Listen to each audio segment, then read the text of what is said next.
নমস্কার, আজকে আমি চলে এসেছি আবার একটি মঙ্গলবার। সকাল সন্ধে দুপুর কিছুই বলছি না, কারণ আপনারা জানেন এখন আমার প্রায়ই ছাড়তে দেরি হয়ে যাচ্ছে।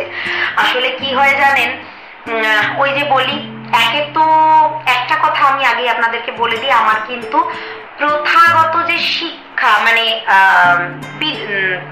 আবৃত্তিতে মানে আবৃত্তিকার হিসেবে যে শিক্ষা সেটা কিন্তু আমার নেই। প্রথাগত শিক্ষা বলতে অবশ্যই এডুকেশনাল কোয়ালিফিকেশন নয়, সেটা তো অবশ্যই আছে, সেটা না থাকলে আমার পক্ষে লেখা সম্ভব না। তো আমি বলতে চাইছি আমি আবৃত্তি কোনোদিন শিখিনি। তো এটা আমার সম্পূর্ণ নিজে থেকে, বলতে পারেন লকডাউনের টাইমে নিজেকে আবিষ্কার করতে পেরেছি কিছুটা। ওই সময় বুঝতে পেরেছি লিখতে বসে যে হ্যাঁ আমি লিখতে পারি। তো ওই সময় অনেকেই অনেকের বিভিন্ন দিক আনলক করেছেন, তো আমি ওই সময় আমার এই লেখিকা দিকটাকে আনলক করেছি আর কি, চেষ্টা করে। সেই সময় আমি প্রথম কবিতা লিখি আমার হাজবেন্ডের জন্য। তো তারপর থেকে আমার এই জার্নি শুরু, তারপরেই আমার চ্যানেল খোলা আমার বাচ্চা হওয়ার পর। তো হ্যাঁ, বলতে পারেন অনেকটা দেরিতে হলেও এই সময় থেকেই নিজের জন্য একটু নিজের পায়ের উপর, দেখুন সবাই নিজের পায়ের উপর হেঁটেই ভবতরী পার করে আর কি। তো পায়ের উপর দাঁড়ানো বলতে তো আপনারা সবাই জানেন যে একটা বেস, একটা গ্রাউন্ড তৈরি করা। সো আমি লেটে হলেও চেষ্টা করছি সমস্ত দায়িত্ব। এর আগে হয়তো সেই আমি বলবো না কখনোই যে আমার সেই পরিস্থিতি ছিল না বা কিছু না, আমি এতটা অ্যাওয়ার্ড ছিলাম না সেই সম্বন্ধে, বা এতখানি জোর দিয়ে তখন হয়তো আরম্ভ করতে চাইনি, বা সেই কনফিডেন্সটা ছিল না এখন যেটা আছে। তো এখন সেটা শুরু করেছি। আপনারা পাশে থাকলে অবশ্যই আমি মানে এগিয়ে যাব।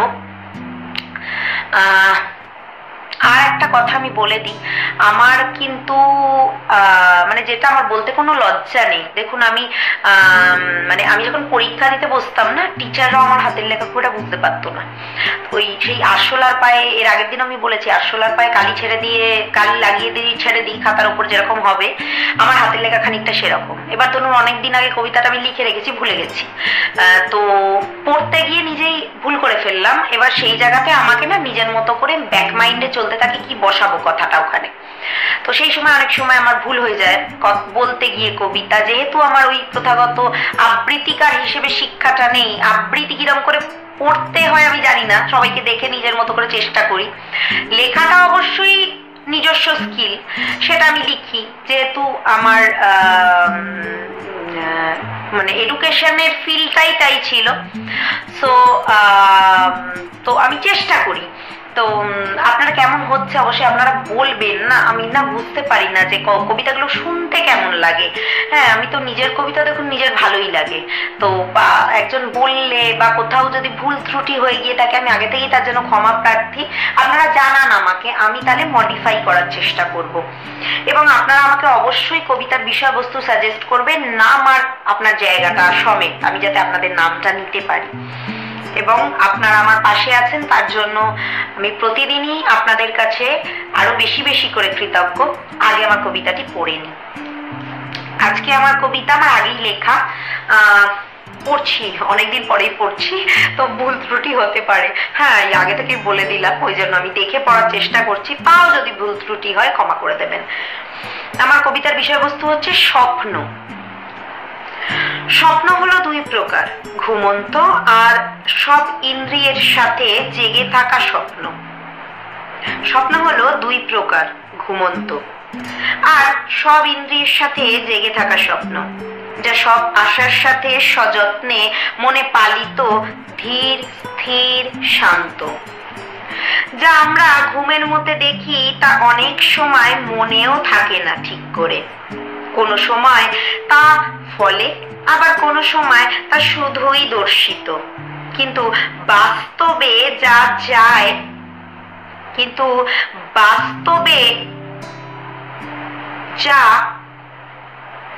যায় বিফলে, অন্য পথ ধরে। তারপর সময়ের তালে তা যায় মনের পাতা থেকে অগোচরে ঝরে। তারপর সময়ের তালে তা যায় মনের পাতা থেকে অগোচরে ঝরে। কিন্তু জাগা অবস্থায় দেখা স্বপ্ন বাস্তবায়িত করা সম্ভব। তার জন্য লাগে ধৈর্য, সঠিক সময় এবং অদম্য জেদ আর অক্লান্ত পরিশ্রম, তবেই তা জীবনে হয় উদ্ভব। হতেই পারে সে স্বপ্ন ছেঁড়া কাঁথায় শুয়ে উচ্চ পদস্থ হওয়ার স্বপ্ন, আবার হতেই পারে বামুন হয়ে চাঁদে হাত বাড়ানোর স্বপ্ন। অনেক উদাহরণ আছে চারিদিকে স্বপ্নকে বাস্তবে রূপান্তরকরণের।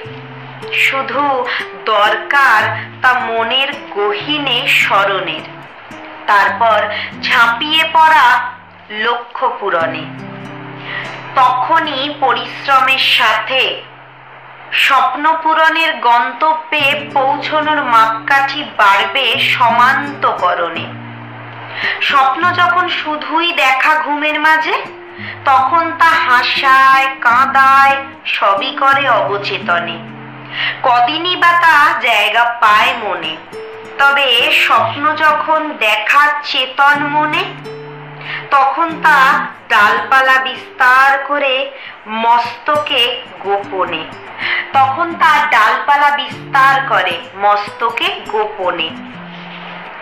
তাই ঘুমের দেশের ভয়ের বা মিষ্টি মধুর স্বপ্নের থেকে জেগে দেখা তেতো আর ঝাল, জেগে দেখা তেতো বা ঝাল স্বপ্নের বা আরো যাই হোক, তা অনেক অংশে বাস্তবে এগিয়ে মানে, তা অনেক অংশে বাস্তবে এগিয়ে মানে।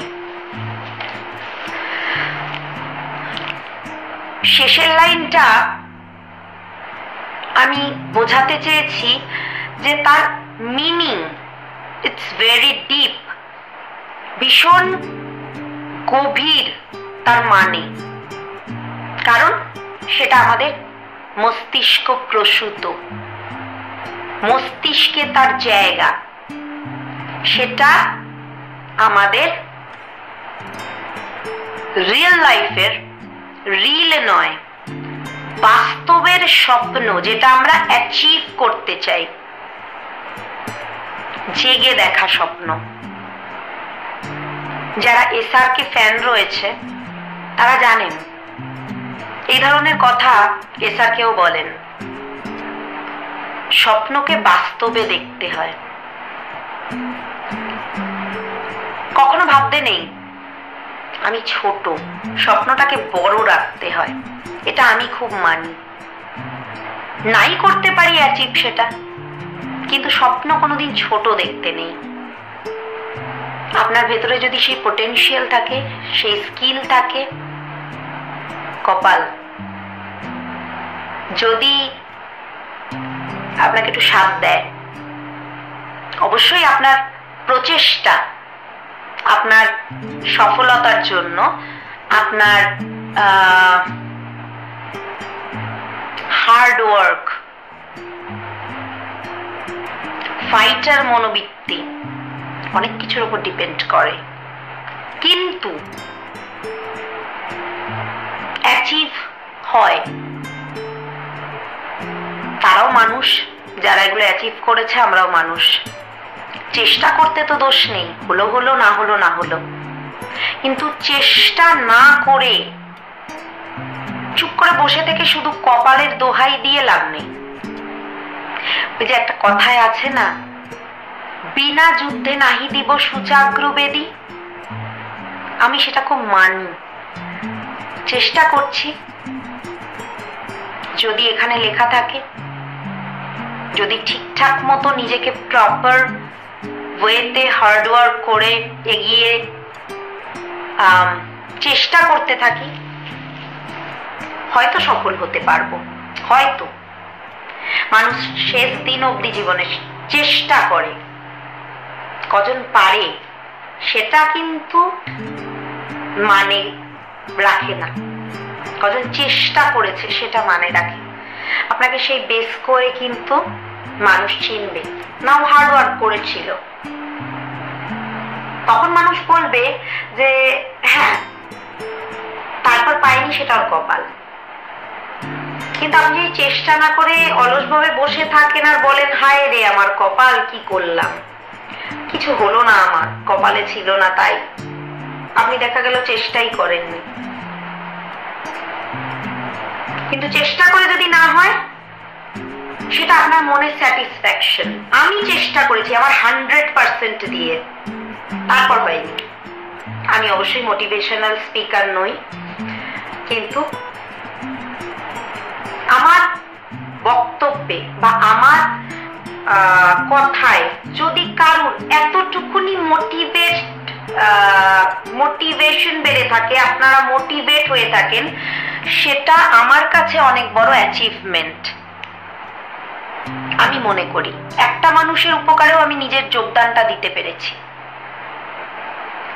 আপনারা যে কটা মানুষ আমার কবিতা শুনছেন, খুব কম সংখ্যক মানুষই, মানে আমাদের পৃথিবীতে আমরা প্রচুর লোক বাস করি, সবাই সবাইকে চিনি না।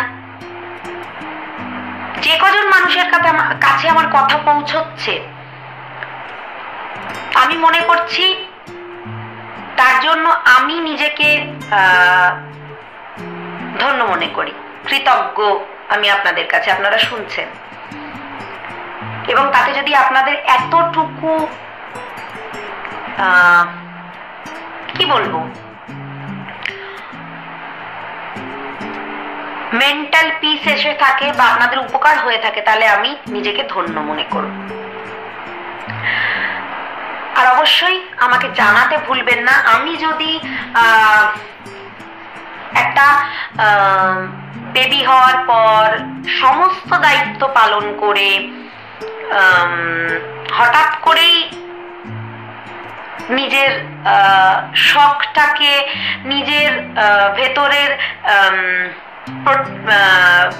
পোটেনশিয়ালটাকে কাজে লাগানোর চেষ্টা করতে পারি,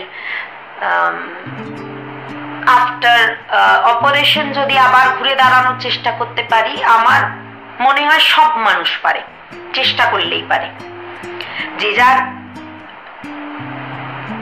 যোগ্যতা অনুযায়ী, যে যার রুচি অনুযায়ী, যে যার সামর্থ্য অনুযায়ী, যেভাবে যে কাজ আপনারা ভালো পারেন, কোনো কাজ ছোট নয়, আমি অন্তত তাই মনে করি। হ্যাঁ, আপনাকে পেছন থেকে টেনে নামানোর প্রচুর মানুষ রয়েছে, প্রচুর মানুষ প্রচুর কথা বলবে, আমাকেও বলেছে, আমাকে বলে এখনো, বিরাট জ্ঞানী হয়ে গেছি, বিরাট নাকি আমি অহংকারী। কিন্তু বিশ্বাস করুন, আমি এর একটাও নই। আমি জানি না আপনাদের কিরকম লাগে আমাকে দেখে, কিন্তু আমি চেষ্টা করি আমার জন্য যেন কোনো মানুষের ক্ষতি সাধন তো দূরের কথা, তারা হার্ট পর্যন্ত না হয়। কিন্তু হ্যাঁ, আমার একটাই কথা, সেলফ রেসপেক্ট যেখানে সেটা নেই, যেটা আপনি অন্যের কাছ থেকে যদি সেটা না পান, আমার অন্তত তাই মত, আমি সেখানে আর দ্বিতীয়বার ফিরে তাকাই না। এবং উচিত কথাটা আমি বলতে পিছপা হই না, তাতে আমাকে লোকে যে যা বলে বলুক। প্রোটেস্ট আমি প্রতিটা ব্যাপারে করি, যেটা আমার খারাপ লাগে, আমার নিজের যেটা মনে হয় এটা ঠিক না। প্রত্যেকের মানুষের মত তো আলাদা, আপনাদেরও যেটা মনে হবে আপনারা বলতে পারেন। তা না হলে আপনাকে ছোট করতে কিন্তু আপনাকে কোনো মানুষ ছাড়বে না, নিজের জায়গাটা নিজেকে তৈরি করতে হয়, এটা আমি খুব মানি। সেটা যেই ভুল হোক, আমি যদি নিজেও ভুল করি সেটা ভুল, আমার বাচ্চা, আমার বাবা মা, হ্যাঁ বোঝানোর প্রসেস আলাদা, কিন্তু ভুল করলে সেটা ভুল।